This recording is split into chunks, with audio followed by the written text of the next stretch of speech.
اس وقت اسلام آباد میں پیپلز پارٹی کی خواتین رہنما پریس کانفرنس کر رہی ہیں. سمجھا کہ میں دوسرے جماعتوں کے اوپر پریشر ڈال کر ان کے کینڈیڈیٹس کو جو ہے اگر وہ آپ انتخابی میدان میں نہیں مارکا مار سکتے تو آپ نے یہ سوچا کہ ہم ان کو جو ہے دباؤ ڈال کے ان کی وفاداریاں تبدیل کریں.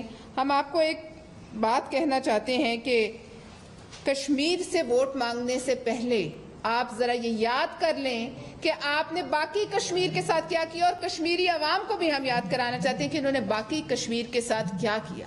سقوط کشمیر ہوا 70 دہائیوں میں تو اس حکومت کے تحت ہوا. ہم یہ کہنا چاہتے ہیں کہ آدھا تو آپ دے چکے ہیں لیکن بچے کچے کو ہم نہیں دینے دیں گے. آپ اسی لیے اس ایٹمی پروگرام یہ بھی آپ کی آنکھوں میں کھٹکتا ہے کیونکہ باقی ماندہ کشمیر بھی دینے کی تیاری ہے، لیکن یہ ایٹمی پروگرام کسی کی جاگیر نہیں ہے، نہ اس کو یہاں تک پہنچانے میں آپ کا اتنا سا ہاتھ ہے کہ جو آپ کہتے ہیں کہ کشمیر پہ مسئلہ یعنی مسئلے کا حل ہے بٹوارا، یعنی بٹوارے پہ اگر مودی کے پاؤں پڑھ کے کچھ منوا لیا جائے تو ہم اپنا ایٹمی پروگرام رول بیک کر دیں گے. ہم آپ کو بتانا چاہتے ہیں کہ اس کے لیے ہماری قیادت نے جانیں دی ہیں. اس کا سب سے پہلا علم ذوالفقار علی بھٹو شہید نے اٹھایا، پھر محترمہ نے اٹھایا، اور اب بلاول بھٹو صاحب کے ہاتھ میں ہے. کشمیر پہ ہم آپ کو کسی قسم کا سودا نہیں کرنے دیں گے. ہم آپ کو یہ بھی بتانا چاہتے ہیں کہ جب سے پیپلز پارٹی کی حکومت گئی ہے کشمیر پالیسی خاموش ہے. کشمیر پالیسی جو ہے اس پر کچھ کہنے سے پہلے اس حکومت کی ٹانگیں کانپتی ہیں. ہم آپ کو یہ بھی کہنا چاہتے ہیں کہ ہمارے کارکنوں پر، ہمارے کینڈیڈیٹس پر دباؤ ختم کیا جائے. ہم کسی صورت میدان سے نہیں بھاگیں گے. اور آپ جو 22 سال کی جدوجہد کا رونا روتے ہیں، ہمیں یہ بتا دیجئے کہ 22 سال کے بعد اگر آپ کے حصے میں آیا کہ کشمیر میں الیکشن ہو رہے ہیں تو آپ کے پاس 22 کینڈیڈیٹ بھی نہ نکلے. آپ نے آدھا گھنٹہ پہلے جوائن کیے ہوئے بندوں کے گلے میں اپنا جھنڈا ڈال کے انہیں ٹکٹیں دے دی. نہ صرف یہ کہ آپ کشمیر کا حق مار رہے ہیں، اپنے لوگوں کا حق بھی مار رہے ہیں. آپ کے پاس وہاں الیکشن لڑنے کے لیے اپنا آئیڈیولوجیکل ایک کارکن نہیں نکلا. آپ نے سرمایہ داروں، پیسے والوں اور ان لوگوں کو پریفر کیا جن لوگوں نے آپ کے در پہ آدھا گھنٹہ پہلے پاؤں رکھا.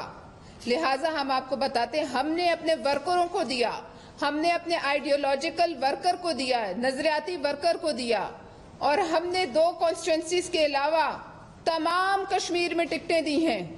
اور میری اطلاعات کے مطابق ان کی ابھی تک ان حالات میں بھی حکومت میں ہوتے ہوئے بھی ٹکٹیں پوری تقسیم نہیں ہوئی. دوسری بات ہم آپ کو یہ کہتے ہیں کہ آپ کشمیر پر مودی کے راستے نہ چلیں، کیونکہ چاہے ہم بھوکے ہیں، چاہے ہم بے روزگار ہیں، چاہے اس ملک میں عوام تنگ اور پریشان حال ہیں، لیکن اس معاملے پہ آپ کو یہ بھوکے بھی سودا نہیں کرنے دیں گے. دوسری بات میں آپ سے یہ کہنا چاہتی ہوں کہ آج ایک مشیر خاص نے آج یا کل اپنے دورہ اسرائیل پر ہمارے چیئرمین صاحب کو ایک نوٹس ارسال فرمایا ہے. پتہ نہیں کتنے 100 ملین پاؤنڈ ہیں. ایک طرف وہ مشیر بجائے کہ وہ نوٹس اس اخبار کو دیتے کہ جس نے یہ دعویٰ کیا ہے اور جس نے ان کا پول کھولا ہے، وہ نوٹس انہوں نے ہمارے چیئرمین کو دینا، بلاول صاحب کو دینا مناسب سمجھا.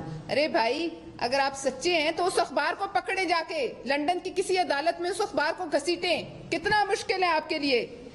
دوسری طرف کل کی آپ سب نے ایک سٹیٹمنٹ سنی کہ وزیر اعظم صاحب کہتے ہیں کہ اسرائیل کے ذہین دماغوں نے ریگستان کو کیا سے کیا بنا دیا.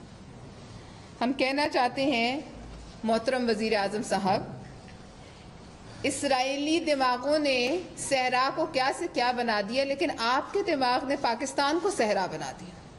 آپ کے دماغ نے اس ملک کو جہاں سے بمپر کراپس ویٹ کی ایکسپورٹ ہوتی تھی، چاول ایکسپورٹ ہوتا تھا، آج ٹیکسٹائل انڈسٹری بیٹھ گئی. آپ نے ہمیں کیوں صحرا بنا دیا؟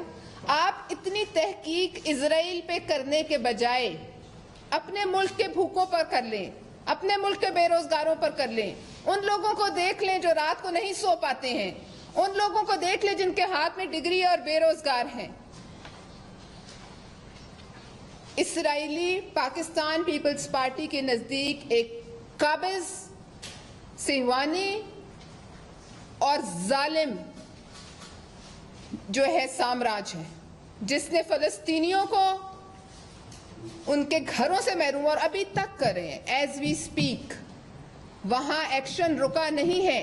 लेकिन आप ये जब कहते हैं कि इसराइली दिमागों ने, और आप उन्हें क्रेडिट देते हैं उनके दिमाग के इस्तेमाल का, तो आप फलस्तीन कॉज के खिलाफ बात करते हैं, आप उनके कब्जे को जस्टिफाई करते हैं, आप उनके कब्जे को जायज करार देते हैं। ये जो इतना फॉरेन ऑफिस हमारा बैठा और हमारे इतने काबिल जो फॉरेन मिनिस्टर साहब हैं, उनको चाहिए कि 5 मिनट वजीर आजम को ब्रीफिंग दें कि ये फलस्तीनियों के साथ गद्दारी है। इजराइल को तारीफ करना, इजराइल के कब्जे में से अच्छाई निकालना, हम इसको फलस्तीनियों और पाकिस्तान के असूली मौक़िफ़ से संगीन गद्दारी समझते हैं। और हम चाहे वजीर आजम कुछ भी कहें, चाहे वजीर आजम कुछ भी कहें और कितनी ही हमदर्दी रखें, हम फलस्तीनियों के साथ खड़े रहेंगे, हमारी क़यादत फलस्तीनियों के साथ खड़ी रहेगी। और इजराइल को हम काबिज, जालिम, नाजायज, सिहवानी ताकत समझते हैं।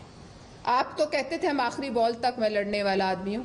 अब कश्मीर पर और इजराइल पर तो आप सरेंडर कर चुके हैं, और अगली अगर आपकी नज़र एटमी प्रोग्राम पर है तो हम आपको बताना चाहते हैं कि इतना गया गुजरा इस मुल्क में कोई पाकिस्तानी नहीं है।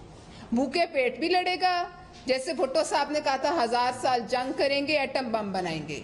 भुट्टो साहब ने कहा था घास फूस खाएंगे, एटम बम बनाएंगे।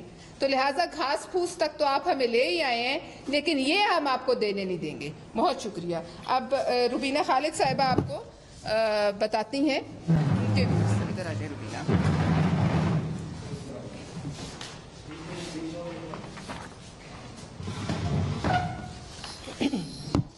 बिस्मिल्लाहिर्रहमानिर्रहीम। आप सब मीडिया के दोस्तों का बहुत बहुत शुक्रिया कि आप हमारी बात सुनने के लिए यहाँ पर सब तशरीफ़ लाए हैं। आपके तवस्सुत से हम ये पैगाम देना चाहते हैं कि जैसा कि आप सबके इल्म में है कि कश्मीर के इलेक्शन होने जा रहे हैं, इसी माह के आखिर में कश्मीर के इलेक्शंस हैं, और जिस तरीके से इस इलेक्शंस को सबोताज करने की, इस इलेक्शन को चोरी करने की जो तैयारी है वो हम सब के लिए बहुत तशवीशनाक है, क्योंकि ये इलेक्शन एक बहुत अहम इलेक्शन है। इसके ऊपर इंटरनेशनल फोकस होगा, और इंटरनेशनल फोकस के होने के बावजूद हुकूमत जिस मैं समझती हूँ कि बेशर्मी से और इतना खुलेआम इस इलेक्शन को चुराने की तैयारी कर रही है, वो अनप्रेसिडेंटेड है। आप देख रहे हैं कि आपके वजीर दाखिला साहब, आपके जो कश्मीर अफेयर्स के वजीर हैं, जो हमारे राय में उनको उस मनसब के वो वहाँ बैठने के अहल नहीं हैं, उनको और सब वज़रा की ड्यूटी लगाई गई है कि वो उस इलेक्शन को जैसे भी हो, जिस तरीके से भी हो, जायज़ नाजायज़ हुकूमत की मशीनरी इस्तेमाल करके, धोंस धमकी इस्तेमाल करके, लोगों को प्रेशराइज करके, पैसे का और हुकूमत के रिसोर्सेज का बेदरेक इस्तेमाल करके, जिस तरीके से भी होता है वो इस इलेक्शन को जो है वो हाईजैक किया जाए। आपने देखा 2018 में भी यही खेल खेला गया, और 2018 के इलेक्शन के जो ज़िमनी इलेक्शन है उस बात की गवाही देते हैं कि 2018 का इलेक्शन जो था वो सब एक ड्रामा था। इस कौम के वोट पे डाका डाला गया। फिर आपने देखा कि गिलगित बल्तिस्तान के अंदर भी ये डाका डाला गया, और अब यही वोट पे डाके की तैयारी जो है वो कश्मीर के ऊपर हो रही है। कश्मीर के अवाम और कश्मीर के लोग बहुत बाशऊर लोग हैं, वो इस चीज़ को कतन बर्दाश्त नहीं करेंगे। वहाँ पे ऑलरेडी जो है एक लॉ एंड ऑर्डर सिचुएशन आपने क्रिएट किए है। हमारे जो मेंबरान हैं, जो हमारे उम्मीदवार हैं, हमारे जो पार्टी के कश्मीर के जो सदर हैं, उनके ऊपर भी कातलाना हमला किया गया है। इसी तरह काफ़ी इसी किस्म की जो हैं चीज़ें की जा रही हैं, लेकिन हम आपके तवस्सुत से ये पैगाम देना चाहते हैं कि पाकिस्तान पीपल्स पार्टी के जियाले, पाकिस्तान पीपल्स पार्टी के वर्कर इन धोंस धमकियों में आने वाले नहीं हैं। रहनुमा प्रेस कॉन्फ्रेंस कर रही हैं।